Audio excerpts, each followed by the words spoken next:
So this week, I read Gary Newman's 2021 autobiography called Revolution. I thought it was a pretty compelling story about a guy going after his dreams with real purpose and also a very honest musician who very clearly says that most of his success was just right place, right time, and luck. When you think about our friend Dave Mustaine, who thinks he was God's gift to music, Gary Newman in his book really does. He's a very humble guy, at least in the book, in that so much stuff just happened to go his way. And that laid the groundwork for his eventual success. Well, Yeah, and yeah, that's I saw something with him, just an interview where he's like, yeah, he's like, I was worked with this guy, and he thought music was some divine thing gifted to you from the cosmos. He's like, I just wanted to get laid. It's like, I think we can all relate to that with the beginning of our music careers. Yeah, right, right.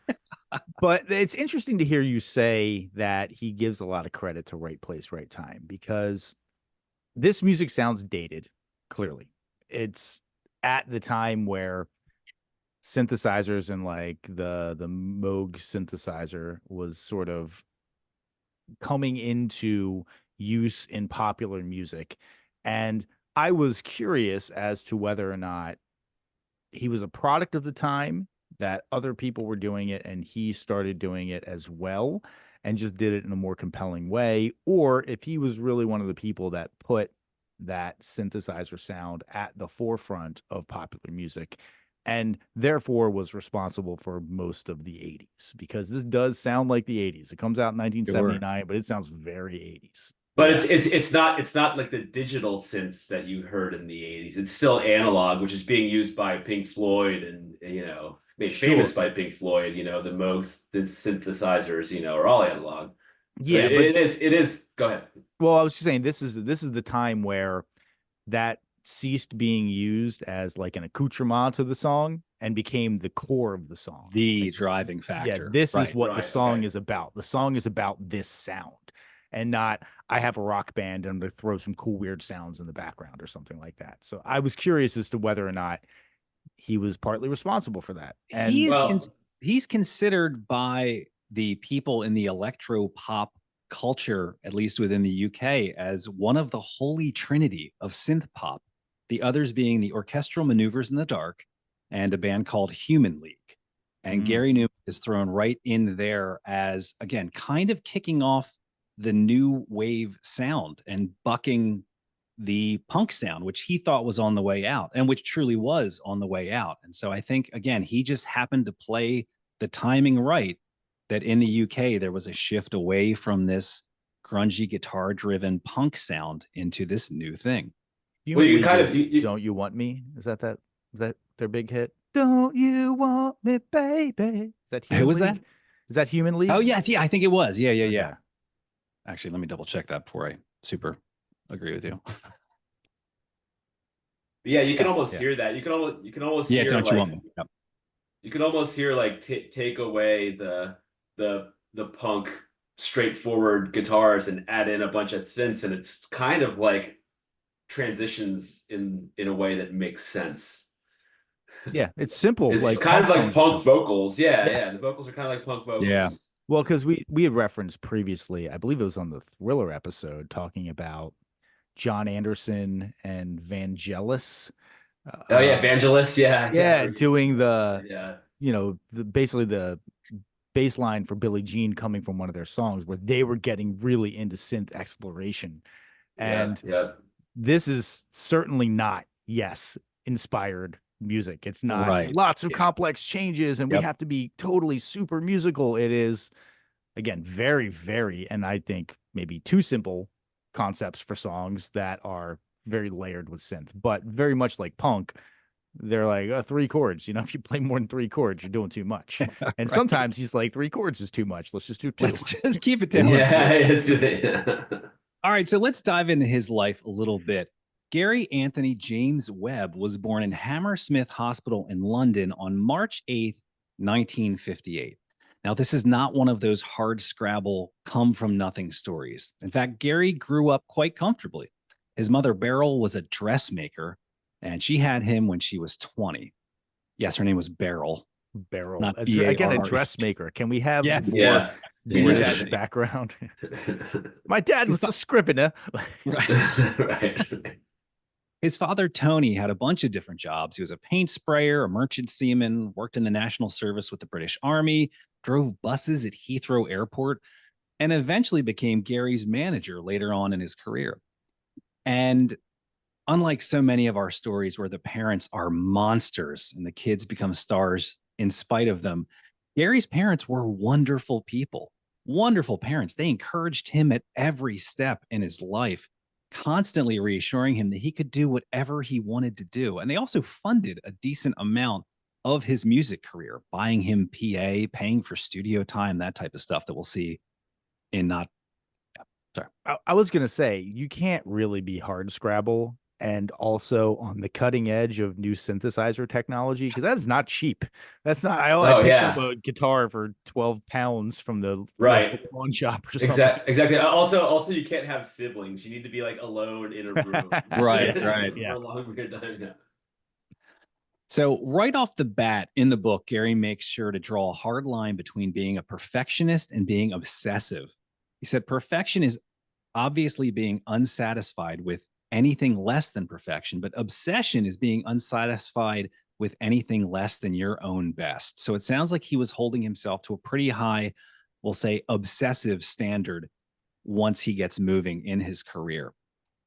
So again, growing up, money was tight, but they were not poor by any means. He didn't see his father a whole lot because his father was constantly working to make ends meet.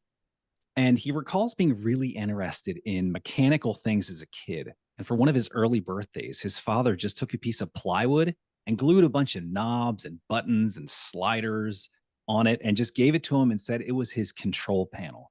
And he would play with this thing for hours, imagining that he was a pilot of a plane or a spaceship. Foreshadowing. By the way, can we just comment that if he was born in like 1986 or something like that, all of this would have been medicated right out of him. Oh, yeah. Clearly, there's something wrong with you. Let's just give you a bunch of pills until you can sit quietly in the back of the classroom, please. So his family did move around a decent amount. He met two neighborhood kids named Nikki and Gary, another Gary who would stick with him for most of his life. They formed a little kid band called the Monkey Juniors, which was just basically them lip syncing to the Monkees.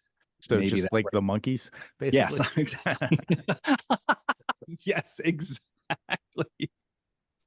So he worked his way through primary school, and at the end of primary school, you take a test in the UK to see if you should continue on to secondary school or move on to grammar school. As far as I could tell, grammar school was like the school for kids who tested well, essentially the smarter kids, and everybody else went to secondary school. So he starts grammar school at age 12. He tests really high, very smart kid. And so in 1970, he moves into grammar school at age 12. And it's around this time that his father bought him a go-kart. Again, maybe they weren't that poor. What the hell is? is- I'm reading yeah. the story out loud here. But this is him getting into very mechanical things. He developed what he called a mechanical sympathy. He loved how you could sense just through sounds and vibrations what a machine was going through. He said it felt like being one with the machine. What the machine is going through? Yeah, is man, that hey. a direct quote to how he said it? Because that implies that there is an emotion in that machine. It's like, I'm having a rough day today, man. Translates into some of the content of this album.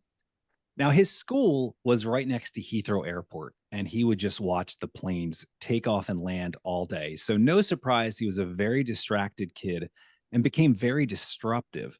And around 15 years old, he's doing so poorly that he has to repeat a grade. Now, at this same time, he's becoming obsessed with Mark Bolan of T-Rex and decides that he either wants to be a rock star or a pilot. Spoiler alert, he would actually get to do both at some point in his career. I like that he was obsessed with Mark Bolan, who, if you were to put the two approaches to music next to each other, especially in terms of vocal delivery, could not be farther apart. Could not be further One apart. guy's like, how about I sound like a sex fiend coke vampire? And the other guy is like, how about I sound like a fucking robot?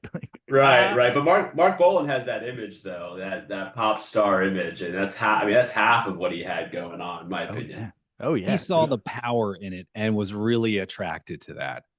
So his parents, again, buying him more stuff. They buy him an electric guitar. He doesn't really learn to play. Instead, he just focused on sounds versus Isn't it notes. like isn't it like wasn't it like a Les Paul or something like really nice? So I Or think is that was later. that was later. That his Okay. bought him a Les Paul. Yeah, I don't think this Yeah. one was like kind of like a knockoff version of a Les Paul. It had the Les Paul shape, but it was actually like a $30 Sears brand or whatever the equivalent would be.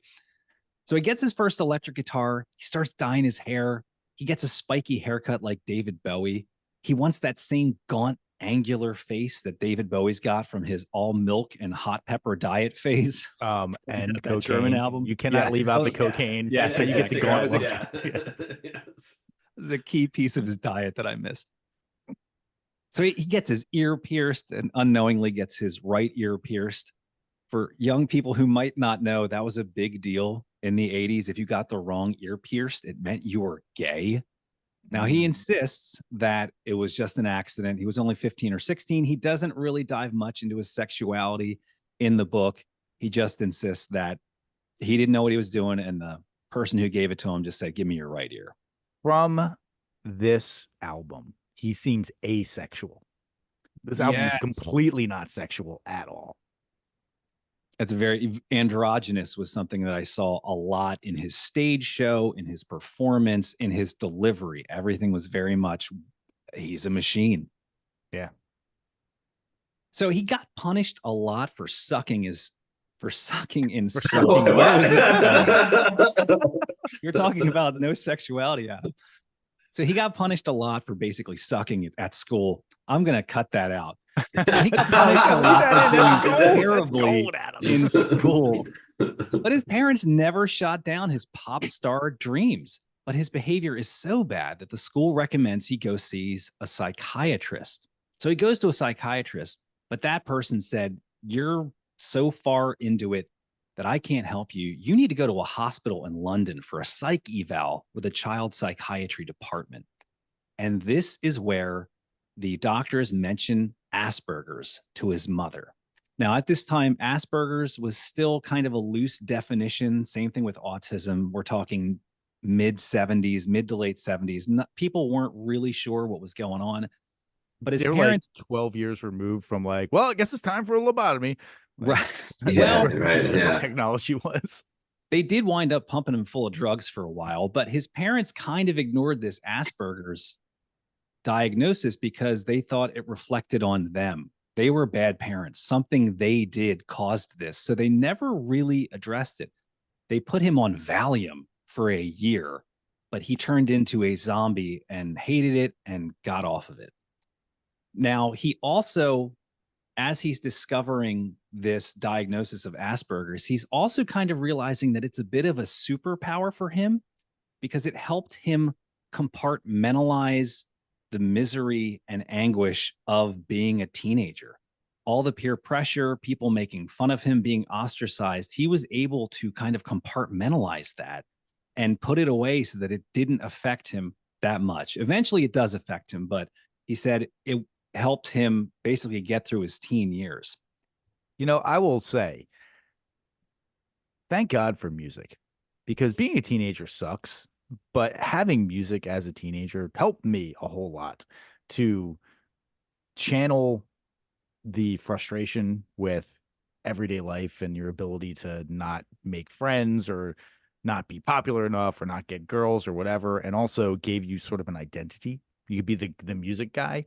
Yeah. And I could totally see how that could help if you are a total outcast. I wasn't even an outcast. I was just like an afterthought in high school. Right. I'm sure that you and Marty probably feel similar. It was just sort of like an afterthought in high school. Nobody really was like, I hate that guy, but nobody was like, oh, that guy's great. Until they were like, oh, he's the music guy. Okay, I know how to categorize you now. So that could you definitely got long help with hair and a somebody. guitar. Yeah, right. If you have a weird behavioral affectation, you don't want people to be, that's the first thing that they think about when they think about you. It's like, oh, he plays music and he's super fucking weird, but he plays music. But that kind of softens the second part. Yeah. Right. Also, there's so many, when I was in high school, there's so many cool drugs available, acid, mushrooms, Valium. That would just be like, Yeah, I was gonna say, I'd be if like, there was a kid in your too school, boring. if there's a kid in your school who had a whole bunch of Valium, he might have been kind of popular though. Yeah, sure. That's true. Very tired, but very popular. Yeah. So he eventually gets kicked out of grammar school and is demoted back to secondary school. But his parents never shut down his talk of being a pop star. And just before being asked to leave the secondary school for failing out, he meets with a career counselor. And the career counselor asks him, well, what do you want to do? And this is a quote from the book. He said, I couldn't explain what kind of job I wanted. I could only explain what I wanted from it, the atmosphere I needed it to have. I wanted something that was constantly changing, endlessly challenging, something that involved travel and excitement, something unpredictable, fast moving, and creative. I couldn't think of any normal job that could give me that kind of life, except for a pop star, which is not a normal job. But so that's another thing where he's thinking, well, there's nothing else I want to do. I don't have anything else to lose. I'm failing out of school. Why don't I just go for it? So legally in the UK, you have to finish a certain amount of schooling. So in order for him to be compliant, he goes to a technical college and takes one class, and it happens to be a music class. And this is another pivotal moment in his life. So the professor gives them an assignment to just write a piece of music. So he did it. He gave it to the teacher. It was on sheet music, and the teacher played it. It sounded good, but the teacher looked at it and said, you can't have that. And Gary looked up and was like, but it sounds good, right? And the teacher goes, that's not the point. And that was the moment where Gary thinks, well, sometimes not knowing the right way to do things is actually a good thing. And Tom, you've mentioned that many times, right? When you don't know the rules, you're able to be much more creative and not follow a strict set of guidelines for your art. Yeah, you focus on the end result and not the process. And I'm sure that the teacher, to his, to give the teacher a little bit of cover here, he was probably trying to teach him like harmonic theory. Right. This or is how harmonic theory works. How many beats need to fit in a measure, right? And you're just like drawing with like crayons. It's like, well, that's actually not right. But so he falls through the cracks in the UK school system. And his father eventually comes up and says, look, you keep talking about being a pop star. You need to get off your ass and do something about it. Nothing is just going to happen. So at around 17, he starts looking for gigs as a guitar player. He joins some cover bands, but quickly gets tired of playing Proud Mary and Route 66. So he starts looking for original bands. Now, keep in mind that he is cripplingly shy at this point. So it doesn't come very easy for him to put himself out there at rehearsals. So the fact that he starts making these calls and going on rehearsals or going on auditions is a pretty big deal. So he gets the Melody Maker and he finds some ads and he starts making some phone calls. And now he admits that at this time, he relied a lot on guitar effects pedals to mask his lack of ability, or as we like to call it, being a guitar player. So he said at one rehearsal, the band asked him to turn off all his effects and play clean. And he was sent home halfway through the next song. Okay, but this gets back to what I was talking about with the beginning of the general impression of the album is that it doesn't sound bad when you put a whole bunch of shit on top of it, but if you strip it away, then like actually there's really not a whole lot going on here. Sure. Okay. Yeah, okay, it's like if you strip it away, it's like Mary Had a Little Lamb. Like you realize that's like the underlying melody. Yeah. But there's 4 Moogs on it. Okay. Right. So now, as he is doing all this is really the same time that British punk was coming to the forefront in 1976. And in 76, he went to see the Sex Pistols live. And while he liked the energy and the excitement, he didn't really like punk music. But he saw the trend and knew that he needed to take. But he saw the trend and knew that the next step on his path to get him to the next rung of the ladder was to start a band. So he started a punk band, him on guitars, somebody he said was a David Bowie lookalike on bass, and a coke fiend on lead guitar. And they started gigging, playing some of Gary's original stuff. The band never focused in on a band name. They had a couple. He said they would switch names with every gig that they played. 3 of them were Riot, pretty good. Heroin, all right. Stiletto, I actually think Stiletto's pretty cool. You have to have a look to pull off Stiletto. You do. You have to be the New York Dolls. Yeah, it's not a jeans and t-shirt band. Right. Good point. So the band is making some progress that he's starting here, but one day he shows up to rehearsal and someone else is singing all the songs. So not only did he lose the gig, but everybody in this band for some reason shuns him, even in public. So now Gary's take on it is that that was Gary's take on it, that for no reason they fired him. But coming from his own autobiography, I'm sure there's a little more to the story. Maybe some aspects of his autism played into him being kicked out of the band, I imagine. He sounds like a super fucking weird and awkward guy. He, So I could see them being like, hey, we have these great gigs. And then like a whole bunch of chicks come up to us after the show and then they talk to you and they leave. And I'm like, this is weird. I don't want to be around you guys anymore. It's punk music. We don't need a good singer. How about we just get somebody else who has some charisma? So he joins another cover band, and after playing with them for a bit, asks them, why don't you guys play your own music? And they replied that they didn't have any. And hey, Gary chimes in and said he had a bunch. So they learned some of those songs, and this is the start of Gary's first band, Tubeway Army. And they started as a punk project, but Gary describes them as a punk band with melodies, not just shouting, which is how he kind of compartmentalized punk music. That's a weird concept. Like I feel like I hear this a lot where like you join a cover band and you say, I know I just joined a cover band, but why don't we just not play any covers? Well, for everybody else in the band who's not writing the music, it is still kind of like covers, right? Yeah, I guess Play so. this song. Yeah. Right, It's covers, right. but nobody wants to hear them. It's Right. great. Yeah. So Gary was never super into this Tubeway Army project, but he saw it as a next step forward into his eventual life as a pop star. Now, at the same time, he's doing a ton of research, not just getting random gigs, but he's really trying to engineer the success of this band. He's finding out what clubs to play at, what magazines to talk to, what people to invite the gig. And in 1977, the band realizes they need a demo. So his mom and dad, I just wanted to say, in any other episode, when you said at this time he's doing a ton of, I would have expected the answer to be cocaine or some other drug. And for Right. him, it's research. Right, research. I How know. fucking rock and roll. Totally. Yeah. And also like mommy and daddy keep coming in. Like, oh, Yeah. and then mommy and daddy, and then he's 40 and he, Yeah. wanted to get a car, so his mommy bought him one. They're probably You're just right. like, we're so happy you have I'm so friends. happy. Right, yeah. Oh my God. Yeah, when I think back to the polar opposite was the Megadeth, where Dave Mustaine finds that bass player whose name escapes me, but he was like 17, and in 6 months, Mustaine already had him doing heroin and speedballs. Oh, Jesus. Same age as Yeah. this guy. Oh, Anyway, and just Mustaine's doing parents were research. like, dad out of the picture, alcoholic, abusive stepdad. Right. Mom doesn't give a shit about him. Type. This is very wholesome. He's just being shepherded through his life by people who are like keeping the guardrails up and like, don't worry, mommy and daddy are here. Everything's We fine. got it for you, buddy. Yeah. So his mom and dad front him the money to record this demo. So they go into a cheap studio and they record 3 songs in a day with his uncle playing drums. So it's a family affair.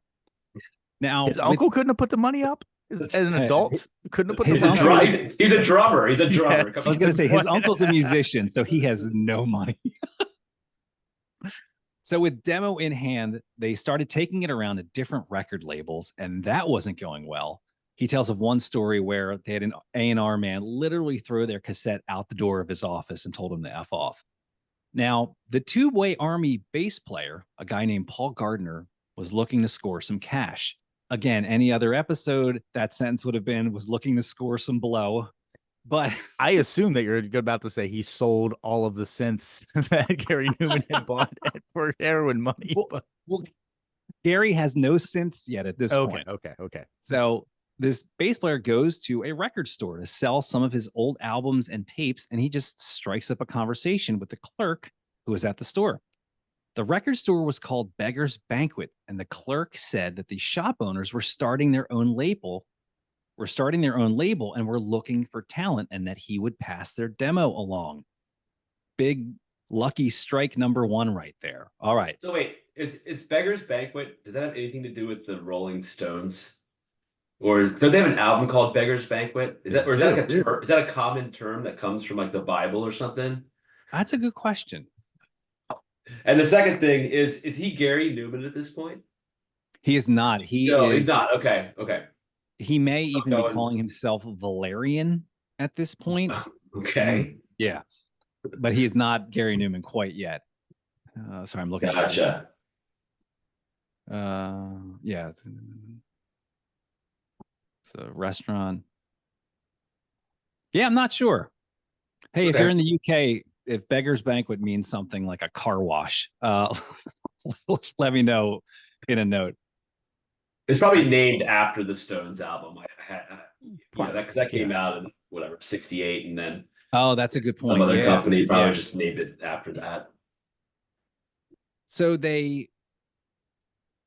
So a couple days later, a guy named Marty Mills calls Gary and says that he's interested in them, but wants to see them live. So he gets them an opening gig for another band who's also on this Beggar's Banquet label.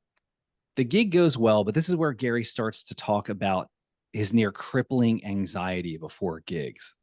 He is so nervous that he can't even hold conversations before he walks on stage. Later on in his career, there was one story where he was actually curled up in a ball in the corner. But once they managed to get him on stage, he's fine. Something snaps in his head and he puts himself in this personality. Sometimes it's the personality he portrays on the album, sometimes it's a robot. But anyway, that's how he's able to kind of get past this.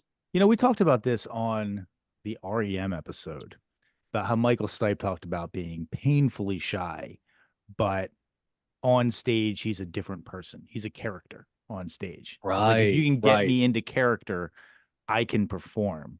But if you just try to talk to me after the show, I'm weird and awkward, and I'm going to be shrinking in the conversation and trying to get out of it as soon as possible. And frankly, I have found that to be true with myself as well. You do have to kind of get into character. I've always had the idea that when you're on stage, if you go halfway, you're definitely going to fail.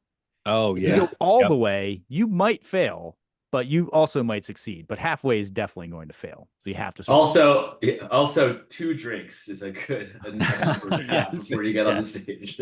Yes. Back the back third when I was drink you bring onto stage. That's Yeah, right. Yeah. back when I was gigging 5 nights a week, sometimes my wife would come out and watch me, and I'd get off stage after the set, and I'd be talking to her, and she'd say like, "You're still acting like stage Adam," and I would have to like kind of shake it off and then actually have a conversation with her because it is a different Oh, thing yeah. putting Yeah. on it.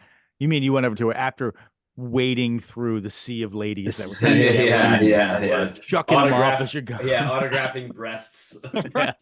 We're playing Jesse's Girl the 40th time of the night.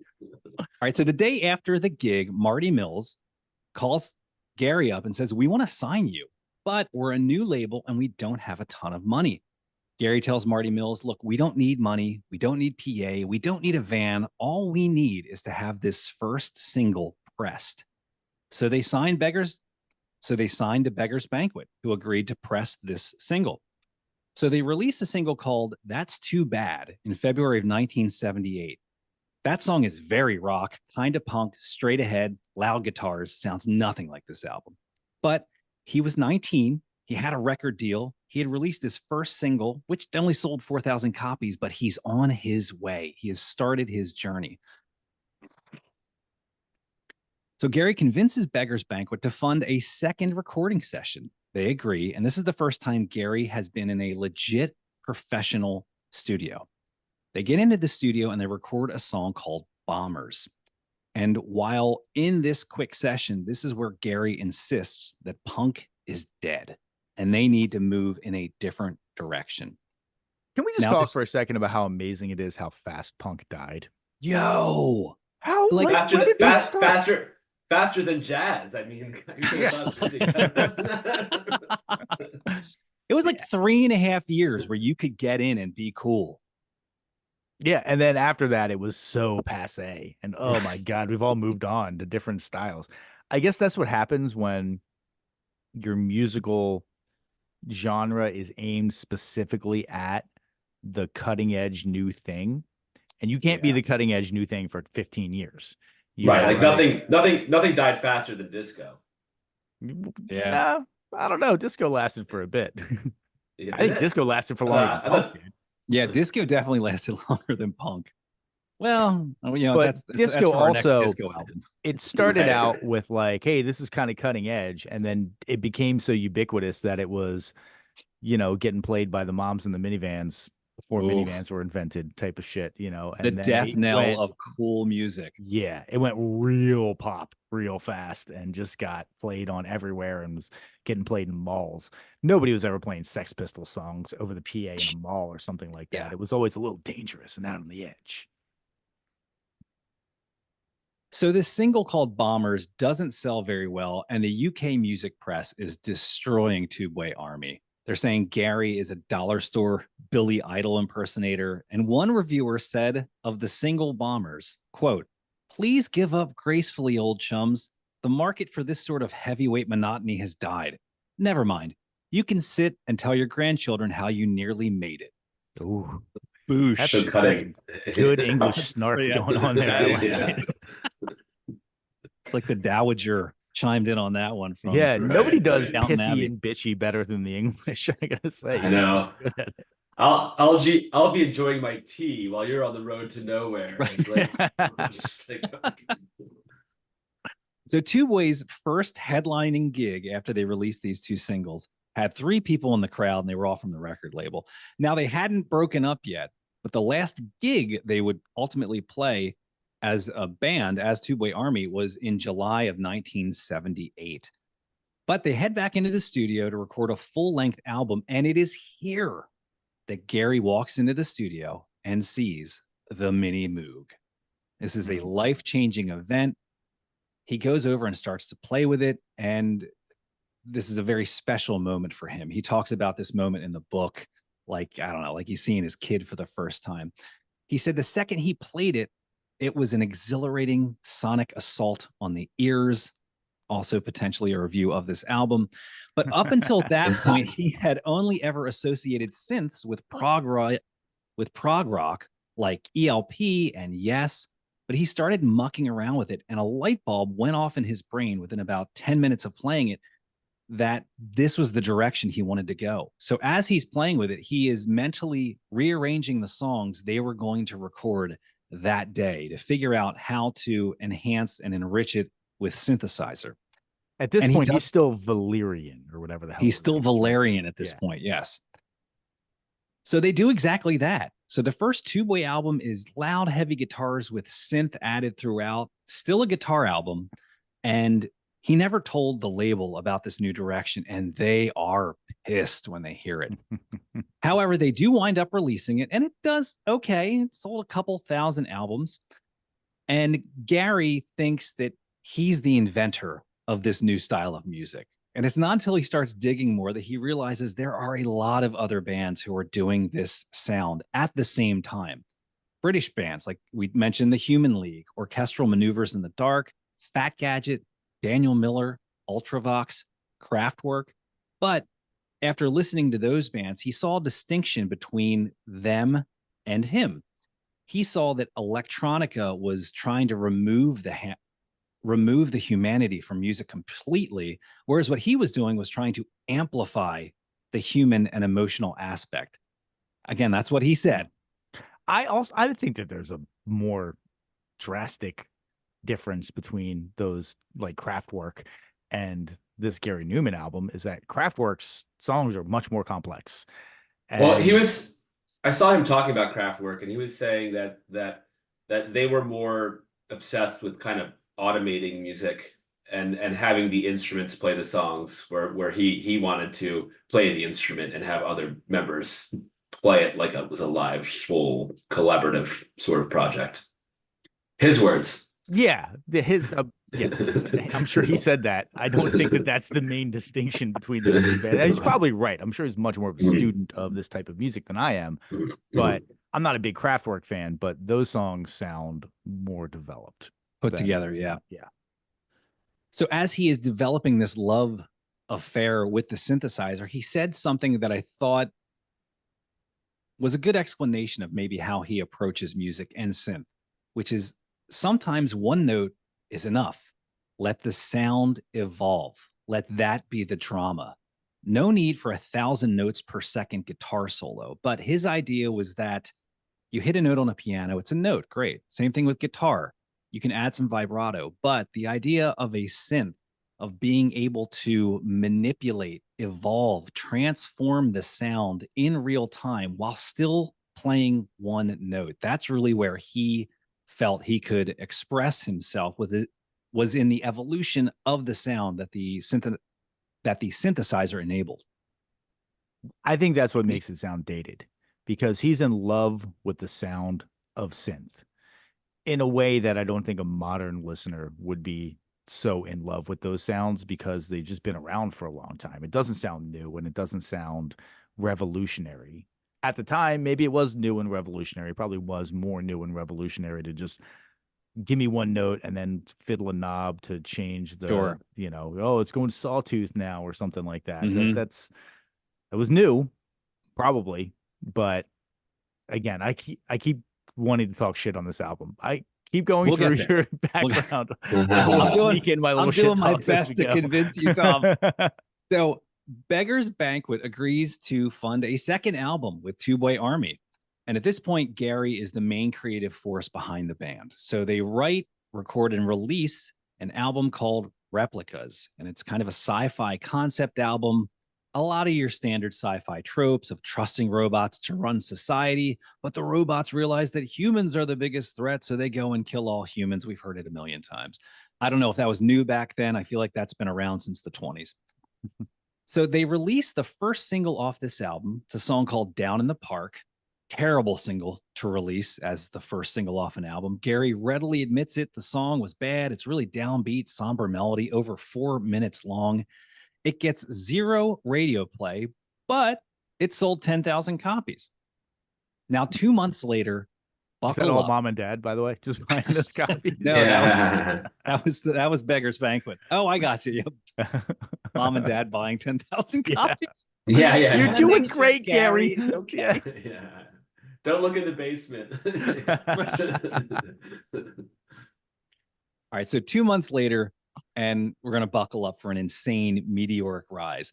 In May of 1979, they release a second single called Our Friends Electric. Very electronic song, all about a robot prostitute.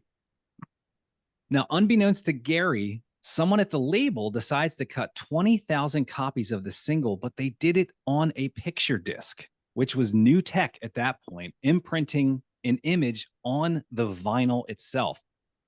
So Gary notes another just random stroke of luck here. Somebody at the label took an unknown band, picked the most expensive media to use, with their prior single only selling 10,000 copies, and this single was over 5 minutes long. It was strange, no chorus, you can't dance to it. Everything was set up for this to fail, but it somehow jumps into the charts.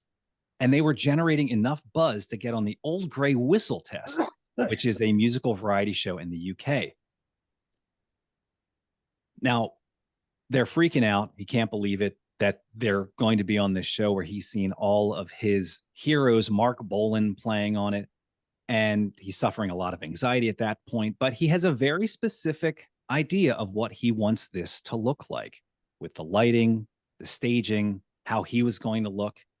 At the time, everything was super colorful. It was corny. It was loud. It was bright. We talked about Mark Bolan. I mean, you can't get more loud and bombastic and colorful than that. And Gary was intent on this very sterile, androgynous look. He never looked at the camera when he was on stage for this Old Grey Whistle test. So they finish that. The next day, they score a spot on Top of the Pops. Same thing. The two shows air 2 days apart. On Top of the Pops, they definitely stuck out for that month for British music television. Some of the other acts that month on Top of the Pops were Blondie, Roxy Music, ELO, Elvis Costello. And here's Gary looking like a robot, not staring, not looking at the camera, 0 emotion. And as it happens, the day after the Top of the Pops performance airs, that limited run of picture albums, 20,000 copies, sells out. And that is a great spot for our favorite segment here, By the Numbers. So I just hit you with this one, 20,000. That's the number of limited edition copies of the Friends of the single Our Friends Electric that sold the day after Top of the Pops. 20. That's the number of spots in the charts that Our Friends Electric was jumping per week. 34. That's the days between their first Top of the Pop appearance and their second Top of the Pops appearance. They booked them almost back to back because they were blowing up. And this is still 40,000 Two Boy Yeah. Army, right? This is not, This they is haven't still moved to right. Gary This Newman is yet. still This is correct. Two This Boy is still Army. Two Boy Army. 40,000 is the next number, as in 40,000 copies per day of Our Friends Electric is being sold after their second appearance on Top of the Pops. 6, the number of weeks it took for that song to go from nothing to number 1 in the UK charts, where it stayed for a month. Number 10, he was the 10th person at the time in the UK to simultaneously have a number 1 album and a number 1 single twice in a year. The number, Throw that one out again. yes, Throw that out again. I want to hear that again. he was the 10th person at the time in the UK to simultaneously have a number 1 album and a number 1 single twice in 1 year. Two Now, number that one would be- singles and two number 1 albums in the same year. The 10th person. The 10th Right. person to do The that. 10th person to accomplish that feat. But this is the year that like The Wall comes out and London Calling comes out and Breakfast in America comes out. There was so much stuff coming out in 1979. God damn. He was That's going impressive. against the grain. Yeah. And number 3, he released 3 albums in 11 months around the pleasure principle. And finally, our last number is 1990. And that is the decade of our first song battle. Adam, what the hell are you talking about? Well, as you may know, we recently launched a Patreon page here at 1001 Album Complaints, and we've started creating some Patreon exclusive content, like our very first song battle, which is where we all put forward our opinions on the greatest song of the 90s, and then we battle it out over the course of 5 episodes, trying to convince our fellow hosts why we're right and why everyone else is stupid, and who deserves to be named the best song of the 90s. Now, that is up in Patreon. So if you can't get enough of us on this free Spotify feed, head over to Patreon and sign up. You can also sign up for free at Patreon. And while you won't get access to the exclusive content, it will keep you up to date on any updates and any new content that we're putting out there. So we hope to see you over at patreon.com/1001 album complaints. And of course, that link is in the episode notes. Need a sip of water after that one. That was a good transition. Yeah, that was great. I was gonna say, that was pro. And that 90s song battle was, oh man, that was a lot of fun. That It was was fucking brutal too. Can't believe fucking Alan. God damn it.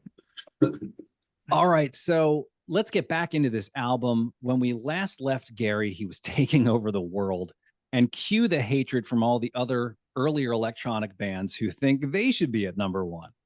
Now, Gary is only 21 at this point, and over the course of about 6 weeks, he goes from no one to the it music guy. And he's still living with his parents. And this is where he's also dealing with the imposter syndrome, which, you know, he's not the most confident guy. And all of a sudden, he's thrown into the number 1 spot. He feels like he's a fraud. He feels like he shouldn't be there. So he's trying to battle all of that as well. The British media are out for blood with him. And I think it's a mixture of that's just what they do. You're the new top dog. Buckle up. We're going to try to tear you down. So almost immediately after their second Top of the Pops performance, Gary goes back into the studio to start working on this album called The Pleasure Principle. However, it's not Two Boy Army. It is now Gary Newman. So he records this album at Marcus Studios in London, still with Beggar's Banquet, and he produces it himself as well. How did he make that decision? I have a number 1 single. I have a number 1 album. The hardest thing is to get your name known as a band. Two Boy Army, it's known. let's just put it under Gary Newman, a name that he got from a fucking plumber, right? In the yellow pages. Yeah. Yeah. Yeah. Because his name's not Gary Newman, it's Gary Webb. And Gary Yep. Newman is not an improvement over Gary Webb in terms of like how boring the name is. He's like, oh, the famously charismatic and image conscious plumbers. Let me look there for a new name. Yeah, I was thinking this was Randy Newman the whole time. Like I didn't even know. I didn't even know there was a difference. So I was like, oh, Randy Newman. Yeah, that guy. In cars. Da, da, da. Right. I think that he was always hell bent on A, creative control, but B, being a pop star, not being a band. So I think this was his opportunity. Now, how he convinced Beggar's Banquet, not sure. It could just be that he was the star. You know, you look at him on top of the pops, the other musicians are in the back. It's him looking like a weirdo. So stick with your superstar guy, put him up front, put his name on it, and buckle up for the ride. That's a weird mix of I have imposter syndrome. I'm super awkward. I'm super shy. I'm a megalomaniac who wants to be the world famous pop star. That's a weird mix. I did find that odd reading through his book. There was a definite, I guess it's a dichotomy of, yeah, him holding these two thought processes in his mind, while again, always going back to how he's got Asperger's and he has to compartmentalize his relationships. He's cripplingly terrified of going on stage, but he also wants to be the pop star that he became. It's interesting. I feel like it's understandable. It's like we all have delusions, you know, about kind of who we could be if we could be someone else, and you know, if we actually were stuck in that position with our consciousness as it is right now, it might feel awkward. Way different. Yeah. Yeah. All right, so for this new album, he leans even further into electronic music and takes away one thing that people thought you needed for hit music in 1979, and that's guitar. The British music press ripped him for his prior album, and wanting to stick it to the music press, he leans hard on synth, gets rid of guitars. And while this is not a concept album, according to him, it does include a lot of this weird mix of technology and robots and consciousness. And before we dive right into the songs, I just want to give you a quick overview of the next couple years in his life. So only a couple months after Pleasure Principle is released, he does a headlining world tour and is crushing it. I mean, we are talking selling out. He is the pinnacle of success. He basically releases an album per year for the next decade, but he struggles to get back to the glory and popularity of this album. In a really odd move that he now regrets, he retires from touring, not from writing music, but from touring in 1981, only 2 years after this album comes out, because he can't handle the stress. And the press and the tabloids are shredding him to pieces. He's losing money with every concert he performs. So he stops touring, but continues writing music. Super interesting dude, super interesting life. He becomes a pilot and flies around the world at one point. That was a couple chapters, very interesting. But you're not here to hear about pilots and airplanes. I do have one question. You mentioned that he's losing money on every concert that he plays. Is there some massive stage show that's going along with this? There is. So he was also known at the time for one of the most elaborate and extensive light shows that he took on tour, that he's hand designed, self-designed. There were giant pyramids on stage that were the size of a car that were moving around and choreographed with his movements on stage. So it sounded like it was like a Muse show. Yeah, or like The Wall, which was touring at the same time, right? Yeah. Right. Yeah, right. Now, he didn't have management at the time. That was another problem too. So he had no idea how to manage the books. And he was so, as he says himself, he was so dedicated to his fans that he never wanted to just stop touring. He wanted to give people a good and cheap concert. So he was losing money. Eventually, his father steps in, becomes his manager, but gets to the point. That's what I was laughing about. Daddy comes in again. He's like, I got you, buddy. Come on, you gotta be kidding me. Don't worry about it. We got you, buddy. Why don't you just go over there, have a peanut butter and jelly? Yeah.